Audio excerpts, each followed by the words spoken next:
Unfortunately, tonight we have seen the largest single-day spike in new coronavirus cases for Bexar County.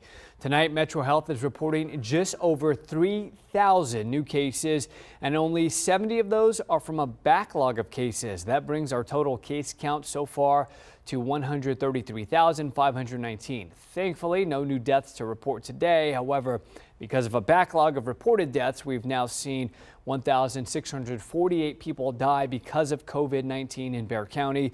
Hospitalizations also climbed yet again, and tonight there's currently 1,407 people battling the virus in a local hospital. Now, as the next phase of people get ready for their coronavirus vaccine at some of the city's mass vaccination sites, Eyewitness News reporter Jordan Foster explains what people need to keep in mind before showing up for their appointments. This week, the city plans to vaccinate the most people in a week since coronavirus vaccinations began. We have 3 mass vaccination clinic sites here in Bexar County. But there are some things people need to know before they show up to receive their vaccines. For starters, Dr. Anita Kurian with Metro Health says if you've gotten any other vaccinations recently, you may need to wait 2 weeks before getting the COVID-19 vaccination. Ideally, we recommend that you wait at least 14 days before or after administration of any other vaccines. And with 3 mass vaccination sites across the city, Dr. Kurian says before you leave, you need to know which location you're signed up for and which vaccine you'll be receiving.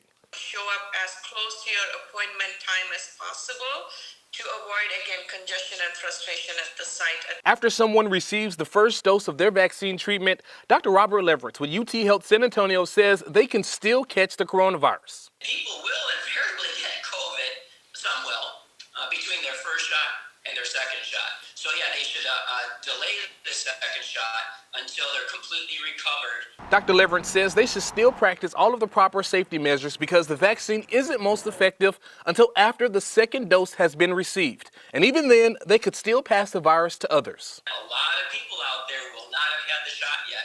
In fact, no children will. Some pregnant women may opt not to get the shot at all, and it's possible you can spread the virus to them. Jordan Foster, KENS 5, Eyewitness News.